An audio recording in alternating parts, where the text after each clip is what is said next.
सहरी और इफ्तारी अजान से करें या वक्त से?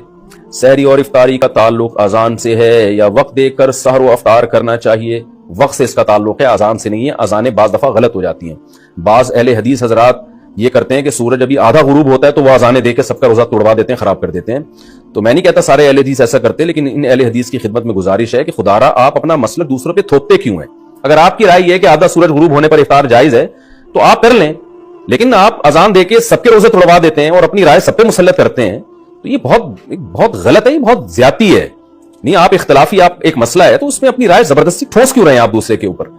बाद दफा ऐसे हुए हैं वाकयात कि किसी अहले हदीस की मस्जिद से अजान ही पहले हो गई, तो उनसे पूछा गया तो कह रहे हैं हमारे मसलक में और ये हदीस की रोशनी में जायज है। हालांकि ऐसा नहीं है, हदीस से आपकी एक राय है, आपने हदीस की एक तशरीह की है, तो उस तशरीह की वजह से आपकी ये राय है ना, तो आप अपनी राय दूसरी की राय पे मत थोपे मत उसको।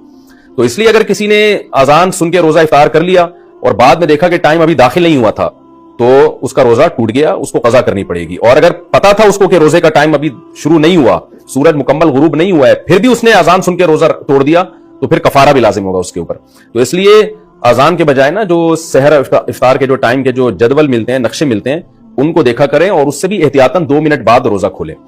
ये जो हदीस में आता है कि जल्दी इफ्तार का हमें हुक्म है, तो बिल्कुल ऐसा ही है, लेकिन जल्दी का मतलब यकीन तो हो कि सूरज गुरूब हो गया है। तो ये जो नक्शे हमें मिलते हैं जिनमें सूरज गुरूब होने का टाइम लिखा होता है, ये एहतियाती टाइम होता है, यकीनी नहीं होता, यानी 100% इस पर यकीन नहीं होता। लिहाजा इसमें कम से कम 2 मिनट की एहतियात लाजमी किया करें।